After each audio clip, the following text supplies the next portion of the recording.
Ang kwentong inyong matutunghayan ay hindi para sa mahihina ang kalooban. Patnubay ay kailangan. Ako nga po pala si Luz Biminda Makasaet. Natawagin niyo na lamang sa pangalan kong Luz. Kwento po ito ng isang kaibigan sa aking trabaho tungkol sa hindi makalilimutang kwento ng kanyang kaibigan na siyang naibahagi din ng isa pa niyang kaibigan tungkol sa hindi makalilimutang kaibigan. Opo, alam ko ito ay medyo nakakatawa kung pakikinggan, pero hindi nakakatuwa ang sinapit ng kanyang kwento dahil ayon po sa istorya nito, dala ng kapusukan. Nabuntis ito sa hindi inaasahang edad ng matalik na kaibigan ng kanyang nobyo, na ang masaklap pa nito ay nalaman ito mismo ng kanyang nobyo doon sa may gitna ng inuman, mula pa mismo sa may bibig ng lasing niyang matalik na kaibigan, habang buong kilos pa niya itong pinagmamayabang sa may tumpukan ng mga tuwang-tuwang kabataan. Isang napakalaking kahihiyan na ikapa nga niya, ang langit ay madamot at siya daw ay tila tinalikuran at pinagkaitan. Wala na ito sa matinong kaisipan. Araw-gabi siyang lumuluha at labis niyang pinagsisisihan ang ika niya ay hindi sinasadyang nagawang kapusukan. Isa itong kasalanang walang tangkang malinaw na matutugunan. Wari patalim na may dalawang talim ng kataksilan. Walang matatakbuhan kundi ang pagsisisi sa huli lamang dahil sa nagawang kahangalan. Na ang mas matindi pa nito, pati ang walang muwang na batang nasa kanyang sinapupunan ay kanyang pinagbabalingan. Ilang beses siyang nakikitang sinusuntok ang kanyang tiyan na umuumbok. Minumura na pati ang Diyos ay galit na sinisisi dahil sa nagawang kasalanan. Matagal na niya noon pang nais magkaroon ng anak, pero hindi niya inaasahan na sa ganitong sitwasyon ang lahat ay hahantong sa kanyang mali at mapusok na desisyon. Na dahil sa magulong pag-iisip, dala ng pagkaguho ng lahat sa kanya, ininuman niya ng pampalaglag na tabletas ang walang malay na dinadala. At isang araw, dulot ng nakakalasong gamot, ay nakakagimbal ang dala nitong epekto at dulot. Labis itong dinugo, nagdidiliryo, wari pinipilipit ang kanyang tiyan ng todo. Pinipiga, habang mahigpit na lamang itong napapakapit sa may gripo ng banyo. Ngunit ayaw man niya na may makakaalam na iba sa kanyang dinaranas na dilubyo. Ang pinakatago-tagong lihim ay pinunit ng kanya ding mismong nakakarinding pagsigaw ng saklolo.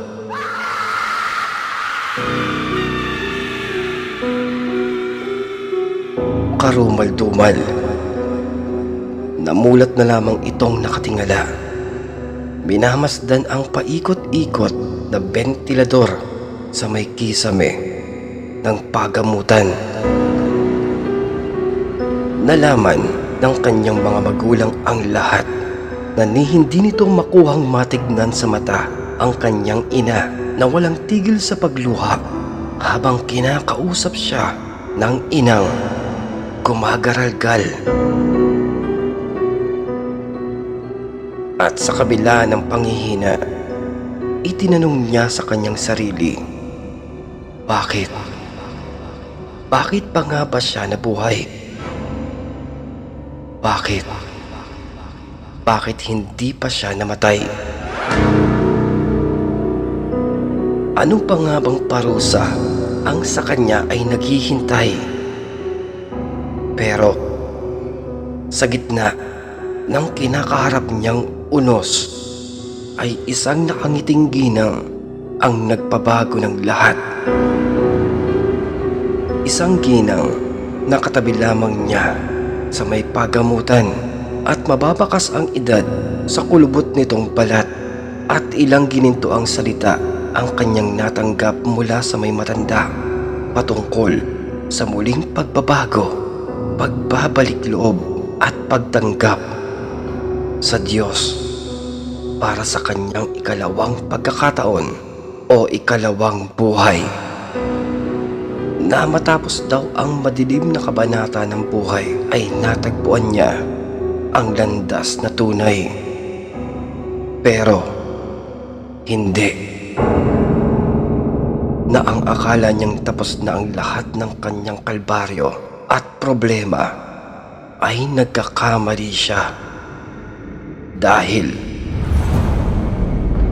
tuwing sumasapit ang gabi, ang pagtulog para sa kanya ay hindi napakadali sapagkat madalas ay kinakailangan pa niyang lasingin ang sarili upang malango sa pampatulog na gamot upang takasan, matakbuhan ang anino ng kanyang nakaraang bangungot ng kasalanan.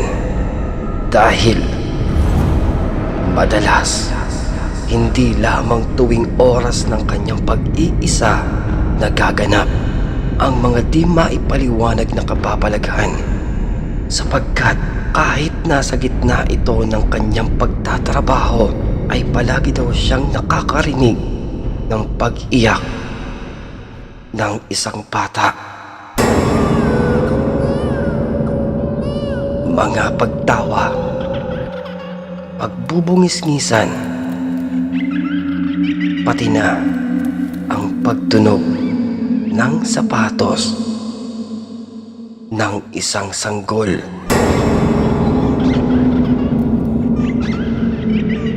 Na kahit na sa bawat pagkakataon na ito ay nagaganap, ay wala naman siyang sinumang batang nahahanap, naririnig, at ang mga matitinis na boses na wari tumatawag sa kanyang pangalan at hinahanap nito ang kanyang mama.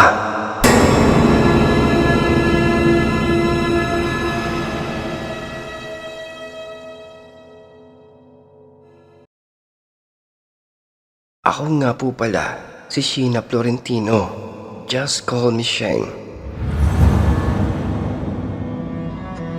Ito po ay tungkol nung mga panahon na palagi akong hinihiram ng aking tita para magbantay ng mga maliit kong pinsan na sina Byron at Brian. Hindi pa masyadong uso noon ang mga kung tawagin ay smartphones. Panahon pa po ito ng Nokia na ang latest model pa lamang noon nila ay ang 5110i pa. Nakatanggap kami ng tawag mula kay Tita Belle na ika nito. Sheng, may gagawin ka ba mamaya? Kasi may biglang lakad kami ng Tito Carl mo. Sinubukan ko lang kausapin yung pinsan mong si Cherry. Kaso, madami daw siyang gagawin eh. Samantalang dati, gustong gusto naman niya dito. Pero ngayon Ay, okay na tita. Okay na po. Okay na po. Wag na po kayo mag-alala. Sakto naman po at tapos na ako sa mga presentation ko po sa school. Para po sa Lunes. Ay, salamat, Sheng. Sinagip po ang araw namin. Huwag ka mag-alala. Babawi ako pagka-uwi. Ha? Kahit anong pasalubong. Sabihin mo lamang. Tita talaga wala po yun. Basta sa akin lang mag-enjoy lang po kayo sa date ninyo ni Tito. At saka mag-iingat po kayo sa lakad niyo. Bakit alam mo? naman? Valentine's Day po bukas. Di naman po bago yan. Osya. Sige. Salamat talaga, pamangkin, ha? Sige, see you later, Iha. Nalaking tuwa ng tita ko dahil dito na matapos ko nga makapagligpit ay agad na gumayak na ako. Pagkadating ay mabilis silang umalis para daw ay maaga silang makabalik. Wala naman nang masyadong dapat pang alalahanin sa kanilang bahay dahil kumpleto at nakahanda naman na ang lahat ng mga pangangailangan ng kanilang anak at kundi ang intindihin na lamang ang pagbabantay sa kanila. Pero nang sumapit ang gabi, ito yata ang isang bagay na hindi ko napaghandaan. Pumatak ang 10:00. Dala ng mahabang oras naming paglalaro ng mga maliliit kong pinsan ay maaga silang nakatulog matapos naming kumain. Tahimik na akong nakahiga sa may gilid ng malaking kama kasama ang mga tulog na bata. Dinampot ko na ang dala kong pocketbook upang balikan ang naiwang tagpok sa aking binabasa.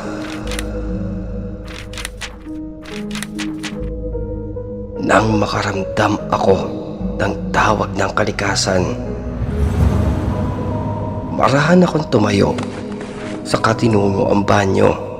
Bago lisanin ang kwarto ay sumulya pa muna ako sa dalawang pinsan kong masarap ang pagkakatulog. Hawak muli ang pocketbook ay naupo na ako sa may inidoro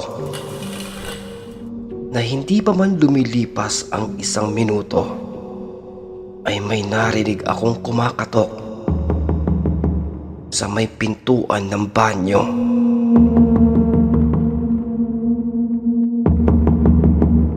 Medyo nakaramdam ako ng inis dahil kung kailan pa naman nakaupo na ako ay saka pa yata bumangon ang pinsan ko at nais sigurong magpatimpla ng gatas. Kaya ikako sa aking sarili, Ano ba yan? Kakatimpla ko lang ah. Ubus na ba yun agad? Ang lakas naman talaga sa gatas ng mga batang to. Kaya ang lulusog eh. Saka, ay. Yes baby. Wait lang po ha. Patapos na ang ate. Wait lang. Oo nga, yes. Wait lang. Balik ka na sa may bed. Susunod na ang ate. Sige na. pero patuloy pa rin ang pagkatok nito doon sa may pintuan ng banyo. Kaya sa labis na inis ko ay tumayo na ako at naglinis ng aking sarili. Ngunit pagkabukas ko ng pintuan ay wala naman akong nadatnan.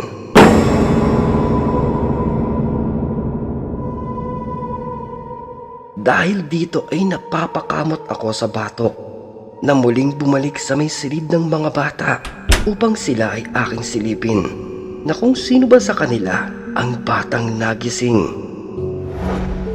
Subalit, napataas ang kilay ko nang makita silang magkayakap doon sa may higaan at napakasarap ang pagkakatulog. Bahagya ako nakaramdam ng kaba. Nagpalingon-lingon sa may paligid. Dahan-dahan. Pero mas nangibabaw sa akin ang pagdududa at pag-aalala. Lalo pa na iniisip ko na baka isa lamang itong guni-guni ang aking naranasan. Kung kaya, mabilis kong tinungo ang pintuan at bintana para siguraduhin na ang lahat ng mga ito ay nakasarado. Matapos nito ay muli na akong nagbalik doon sa may kwarto at tinabihan na ang aking mga maliit na pinsan sa may malaking kama para ipagpatuloy ang aking pagbabasa.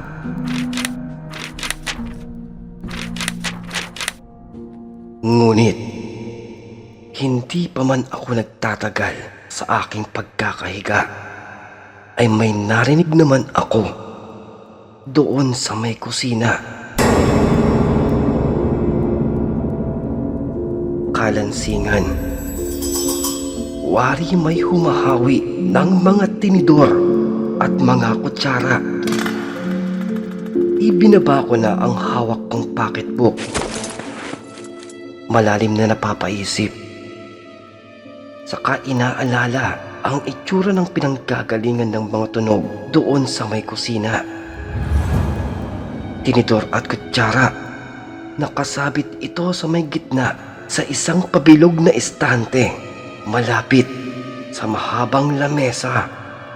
Kaya nagtataka ako kung papaano nga ba ito lilikha ng tunog ng mag-isa. Napaka-imposible. Pero dala ng iniiwasan ko ang matakot ay ikako. Baka mga daga o bubwit lamang ito. Pero nagtaasan na ang aking mga balahibo nang may marinig ako doon sa may labas ng kwarto. May tumakbo. May batang tumakbo. May narinig akong tumakbo na hindi ako maaaring magkamali dahil umaalingaw-ngaw pa sa pandinig ko ang pagbungis-ngis ng batang tumatakbo. Iniisip ko pa nga na baka ito ay resulta lamang ng aking binabasa. Pero hindi. Dahil ang tagpo sa aking binabasa ay patungkol sa paglalandi ng isang dalaga. Kaya medyo mas lumakas pa ang aking kaba at labis na nagtataka. Dama kong gumagapang na ang pangingilabot sa aking buong katawan. Pero mas nanaig ang aking tapang kung kaya ay bumangon na ako ng marahan at nang mapadaan na ako sa may pintuan ay dinampot ko ang isang walis tambo na ikako ay talagang malilintikan ang kung sino man na aking makikita at tiyak nakahambalusin ko ng todo talaga. Pero wala naman akong nakitang kakaiba. Naguguluhan na ako. Mas lalo akong naguguluhan. Kaya dito ay tila lumalakas ang aking nerbiyos at kaba. Bumibilis ang pagpintig ng aking puso at halos atakin pa ako lalo nang marinig ko ang mga sunod-sunod na pagkatok doon sa may harapan na pintuan. Dahil dito ay mas nanigas na ako lalo sa aking pagkakatayo. Hindi ako makakilos na hindi ko makuhang makapagsalita. Sunod-sunod ang mga pagkatok. Papalakas ng papalakas. Walang tigil. Subalit, hindi ito maaari. Hindi ako maaaring maging duwag dahil ipinagkatiwala sa akin ang mga maliit kong pinsan na walang kalaban-laban. At nang makakuha ako ng buwelo, ay buong tapang kong sinigawan ang kung sino man o anuman na siyang kumakatok doon sa may pintuan. Kung sino ka man, hindi ako natatakot sa'yo. Hindi ka makakapasok dito. Hindi! Dadaan ka muna sa ibabaw ng aking bangkay. Hindi ako natatakot sa'yo. Kahit multo ka man o kampo ng demonyo, hindi ako natatakot sa'yo. Hindi! Hindi! Nang biglang Cheng! Cheng! Parang aawa mo na. Kahit huwag ka na lang matakot. Papasukin mo lang ako. Che! Ginagaya mo pa yung boses ni Kuya Kyle, ha? Hindi! Hindi mo ako malilinlang! Hindi! Cheng! tandaan mo yung araw na to. Pag ako, nadumi dito sa may pantalon ko, hindi kita mapapatawad. Kamito, pagbuksan mo na ng pinto. At masakit na talaga yung tiyan ng Tito Carl mo. Subukan mo kaya munang sumilip sa may bintana ng pinto nang makita mo. Cheng, tandaan mo yung araw na to. Hindi kita mapapatawad. At nang silipin ko nga ang pintuan, ay nakita ko ang asawa ni Tita Belle na hawak ang kanyang tiyan at likuran na halos naiiyak na at hindi na makakilos. Ay, sorry po. Sorry po, tita. Sorry po talaga. Hindi ko po sadya. Sorry po. Ha? Anong sorry? Wala na. Di na kaya ng sorry mo to. Tumagas na eh.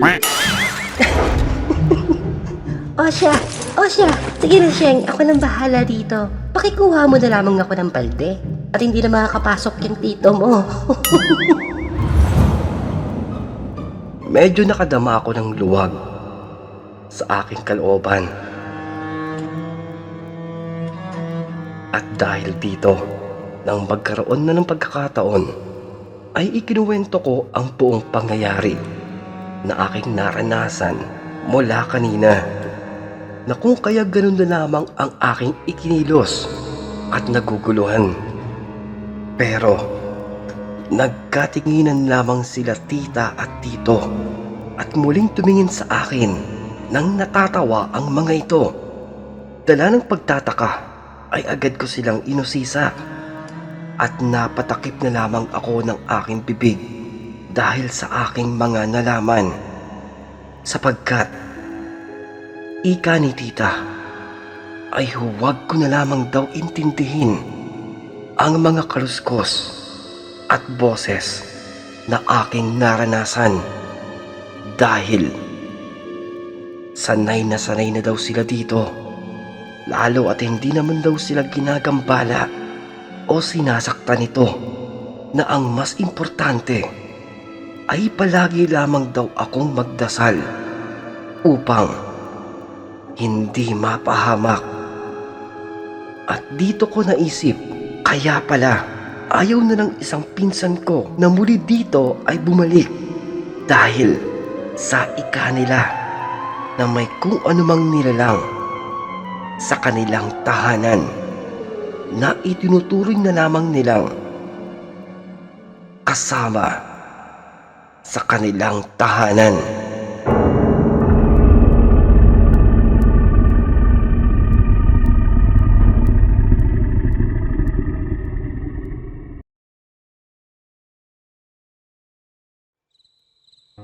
Sir Narrator, ako po si Albert Antonio. Kwento po ito tungkol noong magkayayaan kami ng aking mga katrabaho sa may pabrika dito sa may Plaridel, Bulacan para magkainuman. Pero isang napakalungkot na balita ang isiningit ng isa naming kasamahan tungkol sa katrabaho naming kasulukuyang nagluluksa dahil sa pagpanaw ng mahal niya sa buhay. Kung kaya ang nauna sanang planong masaya na inuman ay mauuwi sa pakikiramay at magdamag na paglalamay. Magkaiba naman kasi yung usapan natin di ba? Yung usapan natin pare, inuman, hindi lamayan. Bakit? Doon ba may pasabog na diskuhan ng budots? May babaeng sumasayaw, may malamig na beer, at masarap na pulutan. Diyos mio, kung yan lang pala yung pinaproblema mo Aba, meron. Sabayan mo yung mga umiiyak doon sa may patay. Lagyan mo pa ng tono ng my way. Sumayaw ka na din doon sa may gitna. Sabihin mo, ganun yung ritual nyo sa may tribo nyo. Tapos, pulutanin mo yung sopas habang tinatagayan ka namin ng kape sa may lamayan. Gusto mo malamig? Lagyan mo ng yelo. Mention naman Iba naman kasi yun. Iba yung napag-usapan natin na mag-beer house tayo Sabihin mo na kayo sa kanila. Bukas na lang sila makipaglamay. Ang tagal natin pinalano to. Nag-ipon ako ng sweldo ko eh. Ay nako Albert, Ayan. kung sa inyo, linggo-linggo may lamay. Dito ay minsan lang. Minsan lang tayong dadayo. Ikaw bahala. Basta kami makikiramay. Ay, ano ba yan? Ang KJ naman kasi. Nawala na akong nagawa pa, kundi ang sumama na lamang. Pagkarating, ay agad kaming niyaya para sumilip sa may patay. Dala ng aking inis. Tumanggi ako. Aminadong wala talaga sa kalooban ko ang pagparito. Kaya ikako ay nagkunwari na lamang akong takot sa may patay. Hindi pa man lumilipas ang 5 minuto, ay dama ko na agad ang pagkabagot, kaya pumunta na ako sa isang sulok. Minasdan ang buong paligid. Tambak ng mga matatandang nagbubulungan. Mga kalalakihang hindi pa yata naghahapunan, kakatanghod sa pakikipagsugalan. Kung kaya ay tinukot ko ang aking bulsa para manigarilyo. Ngunit, hindi gumagana ang hawak kong panindi. Nagpalingon-lingon ako at nakita ko ang isang posporo doon malapit sa may ilaw, katabi ng kulay puting kabaong. Kung kaya ay napakamot na lamang ako dahil sa tambak ng mga tao. Lumakad ako ng bahagya para humanap pa ng malapit na tindahan. Nang may makita akong matanda. Isang matandang babae na may hawak na posporo at kandila. Na siguro malamang ay isa itong kamag-anak o malapit na kapitbahay at makikipaglamay. Wala na akong naisip pang ibang paraan, lalo nang makita ang isang tindahan na may mga tsismosang nagtutumpukan. Dahan-dahan ko itong nilapitan, saka matipid akong ngumiti para ikako ay makikisindi. Pero tahimik lamang ang matanda habang ito ay kung saan ay nakatulala. Manang. Kako eh, pwede ho bang makisindi? Manang. Manang. Ayun, salamat. Walang imik. Hindi lumilingon. Marahan na iniabot ng matandang babae ang hawak nitong posporo. Pero habang nagsisindi, napalihis ako ng bahagya. Namamatay kasi ang ningas ng posporo dahil sa paghinga ng matanda. Iniisip ko na baka dahil ika nga ay nabuburyong din ang matanda, ay ako naman ang pinagdidiskitahan nito habang nagsisindi ng aking sigarilyo. Nawari, hinihipan ito. At nang tuluyan ng masindihan ang aking sigarilyo, ay napahikab na lamang ako. Ngunit, nang muli ko nang ibabalik ang posporo, ay natigilan ako. Biglang nawala ang katabi kong matandang babae. Hindi ko alam kung saan pa ito biglang nagpunta. Pero kahit saan man ako lumingon, ay talagang hindi ko na ito makita. At nang tuluyan na akong mainip na dinadapuan ng pagkaantok, ay nagaya na ako upang kami ay umuwi. Na mabuti na lamang at sila ay pumayag naman na kami ay matuloy na sa naunang usapan. Ngunit, uuwi na daw sila dahil 3:00 na ng madaling araw ng mga oras na iyon at tiyak na ang aming maaabutan na lamang daw ay mga hanap-away na lasinggero at tira-tirang babae. Ikaw bahala. Mukhang alak na alak ka naman na eh. Ayan, KJ naman kasi. Oh, Albert, may oras pa oh. Ikaw din. Sayang naman yung mga maabutan mo doon. Che! Nasusunod, pag ikaw ang mag-ayaya, kala mo gagantihan din kita. Tandaan mo yan naman to. Sige na, punta ka na doon. Baka maabot ang PBR. Okay, mga janitor, naghuhugas na ng plato. Che!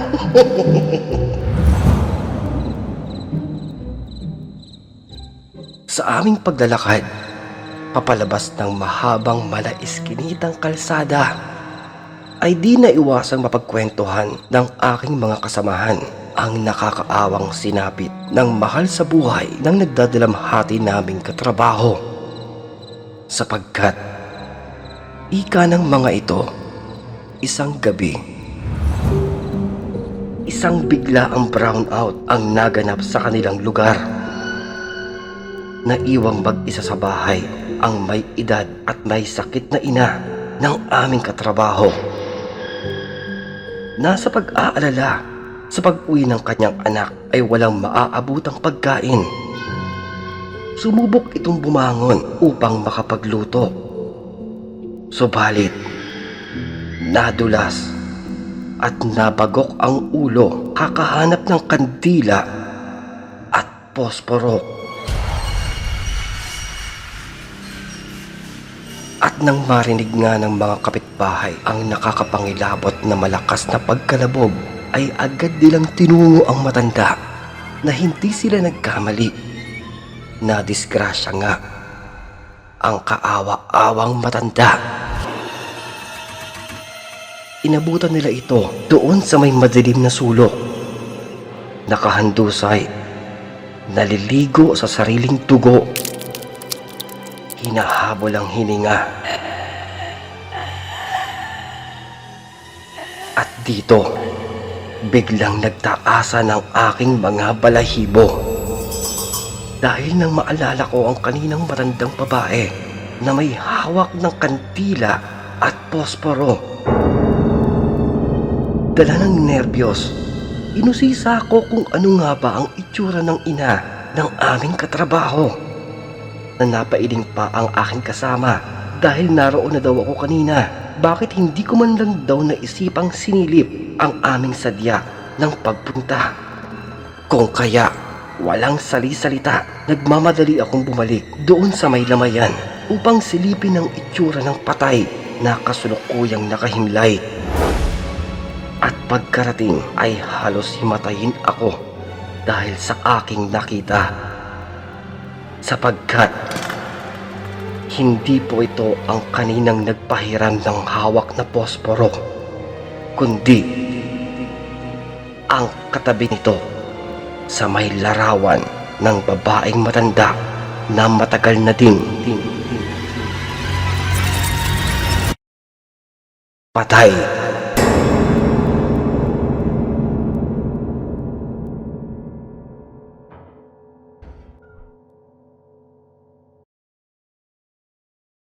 Tawagin niyo na lamang po ako sa pangalang Cynthia, ang raketera ng Valenzuela.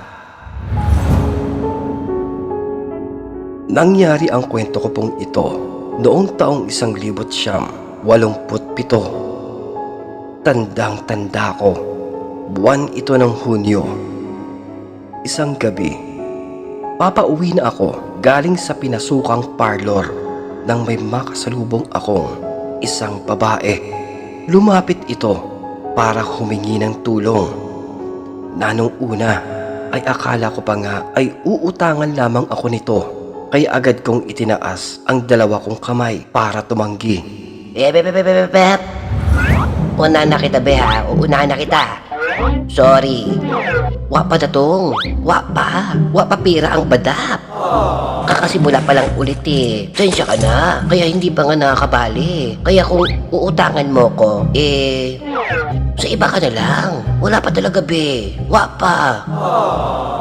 Subalit, iba ang hinihingi ng babae, kundi ang aking serbisyo dahil nais nitong maayusan. Ah, akala ko naman kasi kung ano. Kinabahan naman kasi ako, Mars, sa mga ganyang paglapit. Bali, ganun ba? Teka nga. Umikot ka. Ikot. Ikot. Yan. Pinasaldahan ko pa ito ng tingin. Ilang beses, hindi ako makapaniwala dahil napahanga pa nga ako sa angkin niyang ganda. Dahil sa tingin ko, kahit hindi na ito masyadong magpahid ng kolorete sa kanyang mukha ay likas na itong maganda. Pero dahil na din sa tawag ng racket, kahit alanganin ay pinatulan ko na din ito. Lalo pa, mukha naman itong may pambayad kaya walang pag-aatubili ko na itong sinundan. Sa aming paglalakad, habang kinakapa ang aking mga gamit, ay bahagya ko itong inuusisa na daw ay nais niyang maging maganda sa pagdating ng kanyang asawa. Napaka-importanting araw daw kasi ito para sa kanila. Nasa aking pagkaabala ay namalayan ko na lamang na nasa loob na kami ng isang malaking bahay. Napakatahimik. Naika ko pa nga sa aking sarili. Mabuti at walang aso dahil sa laki ng bahay ay madalas ganun naman ang ginagawa para maiwasan ang mga masasamang loob na paggala-gala. Hindi ko na nagawa pang maupo, agad ko nang sinimulan ang pag-aasikaso ng aking mga gagamitin. Pero labis kong ipinagtataka ay nang tatanungin ko tungkol sa kung ano ang nais niyang ipagawa sa akin, ay biglang nawala ang babae sa aking paningin.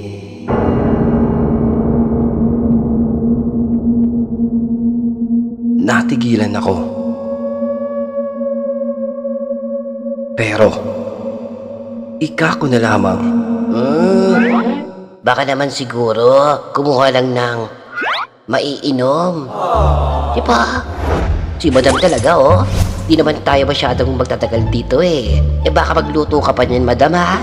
Nakakayawan naman yata. Wag na! Wag ka nang mahiya. Pakisamahan mo na din ang pambara. May kanin ka ba dyan? Subalit, halos nabitawan ko ang hawak kong brush ng makeup dahil nang sa aking pagbalikwas ay naroon na ang babae sa aking harap. Ay, anak ni Janice. Madam naman eh. Machuchugi ako ng maaga sa ginagawa mo eh. Huwag ganon. Ay, nagmamadali ka ba? Siya ka? Halika na. Let's go. Sinimulan ko na itong kulayan ang kanyang muka. Isang magandang babae. Dahan-dahan. At para malibang at mas maging komportable, nasa bawat paghagod ng brush ng aking makeup ay inaliw ko sa munting paraan ang aking kliyente. Naiingit naman ako sa ilong mo, Madam. Pwedeng ipangturo, sa may direksyon ng kanto. Ang tangos! Alam mo, Madam, ganito din yung ilong ko dati. Kung hindi lang ako nginudgod ng tiyuhin ko doon sa may lababo. Tapos, tingnan mo nga naman tong pisngi mo. Nako, very light na foundation day lang to. Pwede nang ipangtapat kay Gloria Diaz. Naku, ganda-ganda mo talaga, be. Tapos yung jawline mo, parang nililok doon sa may Paete, Laguna. Hayaan mo, talagang gagawin kitang espesyal na espesyal ang arrive mo tonight. Naku, ako bahala sa'yo. At saka, Biglang natigilan ako. Dahil may nakita akong kakaiba. Sadyang kakaiba. Hinding-hindi po ako maaaring magkamali. Dahil kabisado ko ang kulay na aking nakikita. Kulay ube, nangingitim na pasa sa may bahagi ng dibdib ng babaeng aking kaharap. Naika ko na nga lang, ay baka naman mayroon lamang ang babae kung kaya'y nagkakaganoon. Isang normal na bagay tuwing may dalaw, nagkakaroon ng kung ano-ano mga maitim na marka sa may bahagi ng katawan. At papiro ko pa ngang sinabi, Nako siguro may pagkabrusko ang boylet mo, madam. Ang dami ang kakapal ng marka. Parang mapa. At mukhang, paibaba pa Medyo kinky ang trip ni sir Ay, sorry. Nadadala ako, madam Ang dagdag ko kasi. Ano ba yan? Anyway, teka, takpan natin yan. Kasi, alam mo na, dapat flawless ang pander mo tonight. Yan. Ayan dahil likas akong madaldal, ay hindi ko naiwasang maitanong kung nasaan ba ang kanyang nobyo o asawa. Nanatiling tahimik lamang ang babae. Naika ko na nga lang, Alam mo, madam, ganito yung mga bet kong customer Behave. Tahimik lang ba? Huwag ka mag-alala. Pak na pak ang gabing ito sa mock-up mo, madam. Akong bahala. pero dito na ako natigilan at napalunok. Napatulala nang hawiin ko ang kanyang itim na itim at mahabang buhok. Dahil hilig ko talaga ang pagpapaganda, kahit saan at anong larangan ay aking pinapatulan. Mapapestahan, kaarawan, kasalan, pati na ang usapang lamayan. Kaya kahit serbisyo sa may punerarya ay aking kinakaya. Ngunit dito nagtaasan ang aking mga balahibo dahil hindi ko makalilimutan ang itsura ng malaki at maitim na pasa sa may palibot ng leeg ng tahimik na babaeng aking kasama.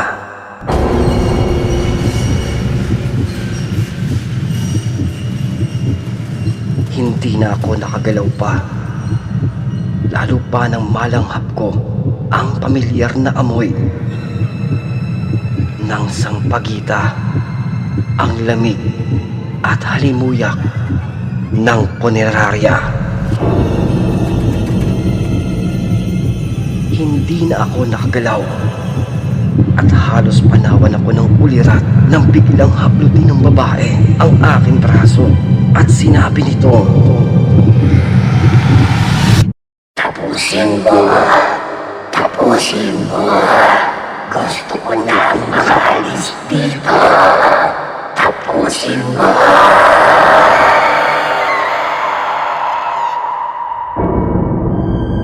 At sa isang kisap mata ay mabilis ko pong hinablot ang aking mga gamit at kumaripas ng pagtakbo na hindi ko na halos maalala kung papaano akong nakauwi at saan umabot. Tanging natatandaan ko na lamang ay ilang araw akong inaapoy ng mataas na lagnat at ang di makalilimutang mga nakakapangilabot na bangungot.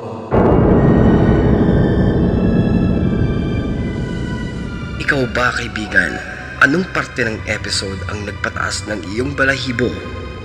May nakakatakot ka bang karanasan o mga kwento? Nasa may description box ang ating Gmail upang ikay mapagpadala at para sila naman ang maiwang kakaba-kaba at hindi makatulog sa oras ng 3:00.